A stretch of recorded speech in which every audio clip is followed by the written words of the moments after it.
پہچان تھا. یہ کہے گی مولانا صاحب میں آپ کو نہیں پہچانتی، یہ یوسف میرا بیٹا بیٹھا ہے. میں کہوں گا کون ہو، کہاں سے آئے ہو؟ یہ کہے گا ابا آپ کون ہو، کہاں سے آئے ہو؟ بھائی بھائی کو نہیں پہچانے گا.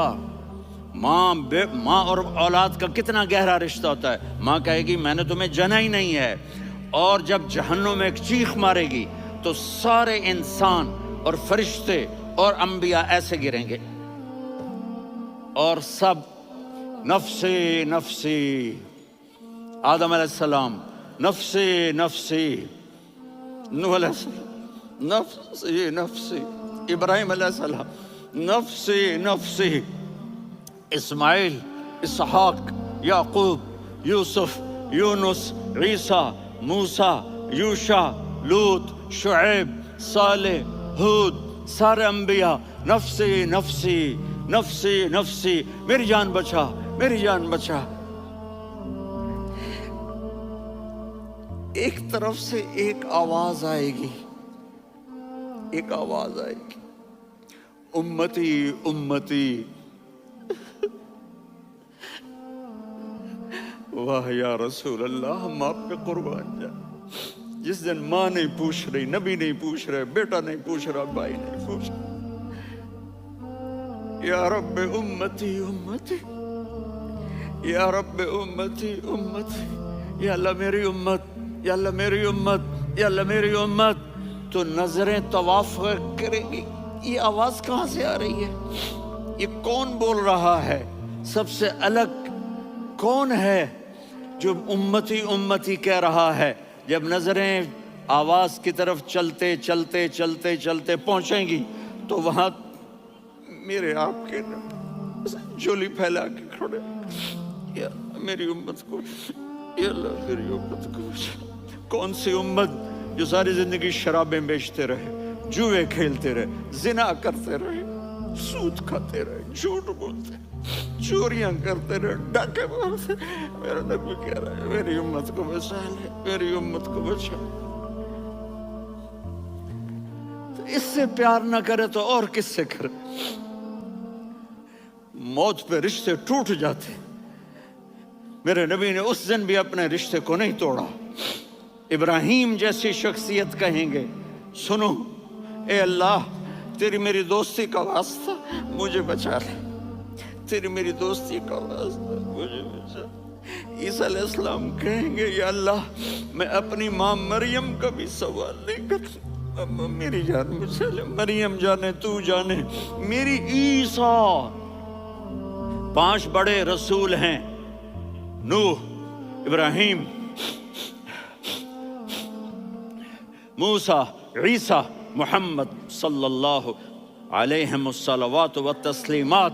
عیسیٰ علیہ السلام کہیں گے یا اللہ میں اپنی ماں مریم کا بھی سوال نہیں کرتا، میری جان بچا. اور میرا نبی کہے یا اللہ میری امت کو بچا لے. کون سی امت؟ میں نے ساری زندگی اس کا مذاق اڑایا. میرا نبی کہتا دفع ہو جاؤ، دور ہو جاؤ میری نظروں سے، تم نے میری نسل کو قتل کیا، تم نے میرے گھرانے کو اجاڑ دیا.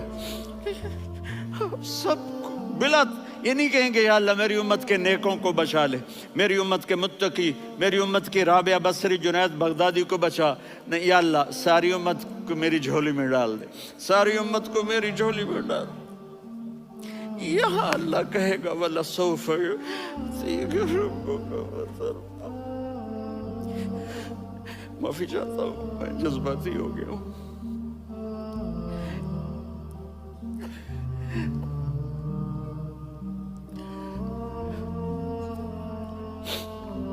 میرے بھائی بہنوں، میرے بچوں، تھوڑی سی زندگی ملی ہے، تھوڑی سی زندگی ملی ہے، اپنے حبیب کی زندگی کو اپنا لو. میں تھوڑے تھوڑے اشارے کر کے بتا دیتا ہوں. جب آپ بیٹے ہیں تو آپ کہہ رہے ہیں کاش میرے ماں باپ زندہ ہوتے، میں ان کی خدمت رب العالمین پڑھ رہا ہوتا اور ادھر سے میری ماں مجھے بلاتی محمد، تو میں نماز توڑ کے کہتا جی اماں جان میں آ رہا ہوں، نماز پھر پڑھا دوں گا. اپنے والدین کی عزت کرو. یہاں جب یہاں کا بڑھاپا بڑا خوفناک ہے کہ اولادیں چھوڑ جاتی ہیں اور ماں باپ ٹوائلٹ جانے سے بھی عاجز ہوتے ہیں۔ اپنی ماں کی دعا لو، اپنے باپ کی دعا لو۔ میرے نبی نے فرمایا، ہاں عمر، میرے بعد ایک آدمی آئے گا، اس کا نام ہوگا اویس، اور وہ کرن کی شاخ سے ہوگا۔ ہو گیا ٹائم؟ اچھا اچھا،